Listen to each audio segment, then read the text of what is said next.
चंबल के बीहड़ की बात बागियों के जिक्र के बगैर पूरी नहीं हो सकती और बागियों की सूची डकैत मलखान सिंह के बगैर अधूरी है। लगभग एक दशक तक चंबल में आतंक का परियार रहे मलखान सिंह ने अब राजनीति की नई पारी का आगाज कर दिया है। पुरानी पीढ़ी को डकैत मलखान सिंह से वाकिफ होगी, लेकिन नई पीढ़ी मलखान सिंह से अनजान ही है। इसलिए हम बताते हैं कि मलखान सिंह कैसे पहुंचा बीहड़ और उसने एक दशक तक किस तरह की अपराधों को अंजाम दिया। मलखान सिंह का नाता भिंड जिले के बिलाव गांव से रहा है। उनके चंबल के बीहड़ में कूदने की भी कहानी ज्यादती और अन्याय के खिलाफ लड़ाई लड़ने से जुड़ी हुई है। गांव के तत्कालीन सरपंच कैलाश नारायण पंडित से उनकी दुश्मनी चली और उसी के चलते मलखान सिंह को बागी होना पड़ा। मलखान सिंह को डकैत कहलाना कभी रास नहीं आया, वह अपने को हमेशा बागी कहता रहा। 1972 से 75 तक को वो बीहड़ में रहा। बात करते हैं मलखान सिंह के बीहड़ में कूदने की। उनके गांव में एक मंदिर से जुड़ी जमीन थी जिस पर उस दौर के सरपंच कैलाश पंडित ने कब्जा कर रखा था। इसी बात से मलखान सिंह नाराज था और वह इस जमीन को मुक्त कराना चाहता था। 1972 में उसका विवाद हुआ और उसके बाद उन्होंने बंदूक उठा ली। वह 1972 से 75 तक बीहड़ में रहा और डकैती के काम में लगा रहा। इस दौरान उन पर 3 मामले भी दर्ज हुए।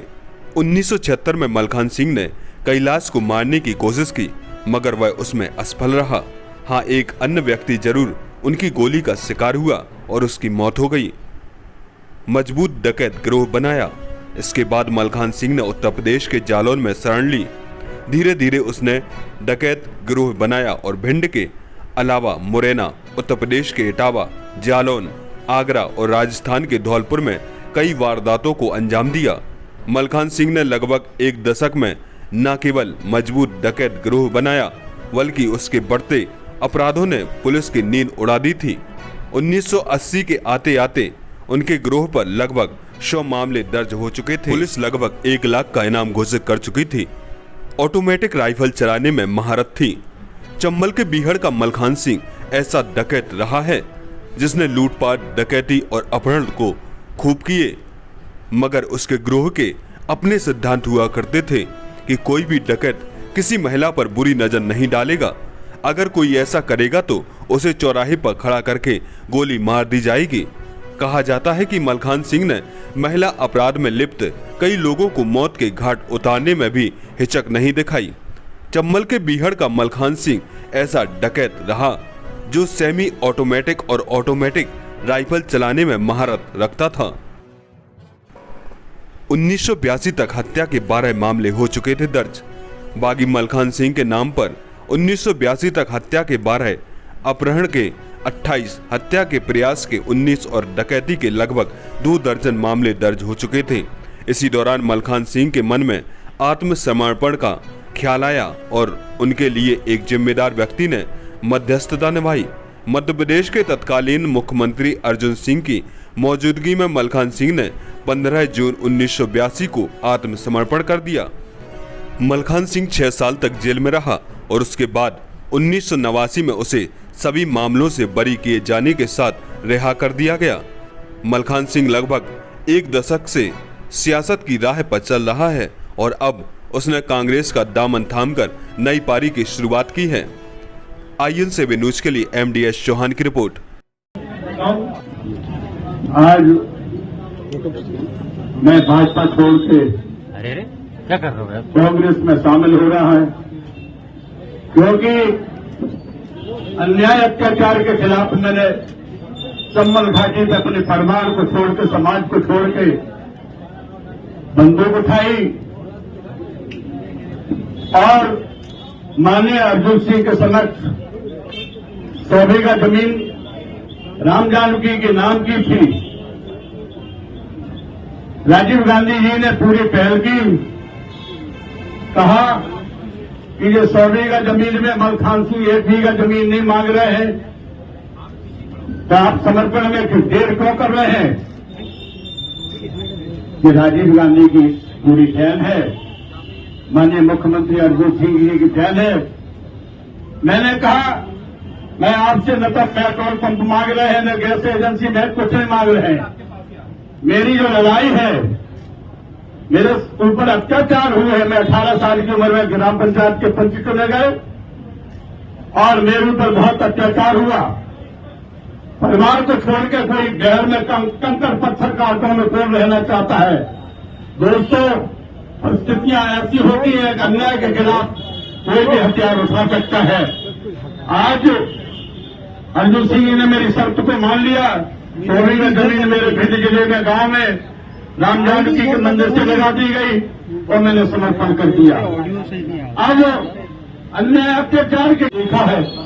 आज पूरा इतना 50 साल में कांग्रेस ने कभी नुकसान नहीं किया जो 20 साल में भाजपा सरकार ने जनता का नुकसान किया है। पूरे हमारे देश को बेच किया है। पूरे सारे किसान रो रहा है, गरीब रो रहा है, बहन बेटियों के साथ में बलात्कार हो रहा है।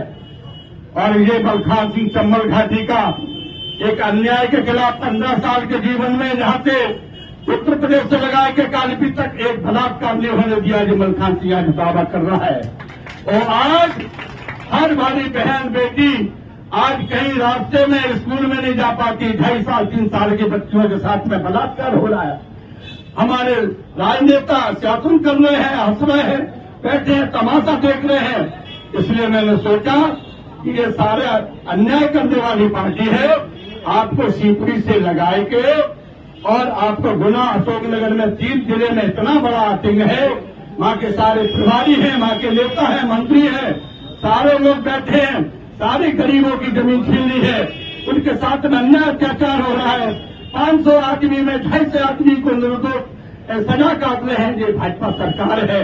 ऐसी सरकार को 2023 में आपको बेदखल करना, कुछ करना है। 2024 में इस सरकार को हटाना है, तभी नहीं मानते हैं।